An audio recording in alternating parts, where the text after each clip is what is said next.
We were a good school before we started the Leader in Me process, but we knew that we had the potential to be a great school.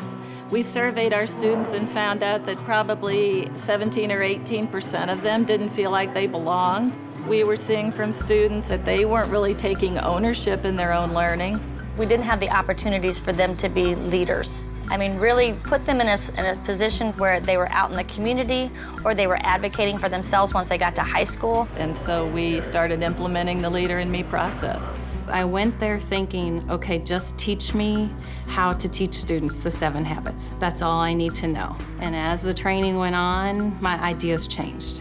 And I think the piece for me that really made me excited was being able to focus on it as a person, as an individual, not as a teacher. I thought about the 7 habits for me, myself, and I only, and that gave me the confidence to understand the habits and then start thinking about the kids. We've had a real shift in thinking. It's gone from the teacher approach where the teachers are doing all of the work, all of the teaching, all of the instructing, to students doing that. In fact, we have students teaching other students about the 7 habits. Every Friday, we have a class period called I Habits, and each class is about a different habit. It's your own friends teaching you everything. You don't have teachers standing up there blabbing the whole time. This weekend, I was looking for a notebook that had a whole bunch of writing in it, and I kept thinking, don't be reactive, be proactive. I've learned how important it is to really put your big rocks before your little rocks. I did a science project with a group. I had my ideas, then I began with the end in mind, and I was like, well, I just can't use my ideas. I gotta ask everybody else what their ideas are. Everywhere you look, like on the walls, on the ceiling, there's leadership like quotes, and the kids kind of get a good vibe off of that.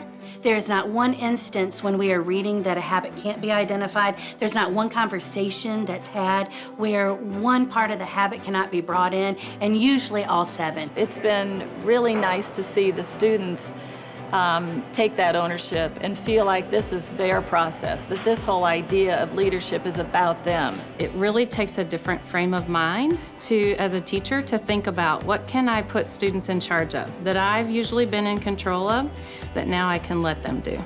We had the all-school assembly led by our student leaders.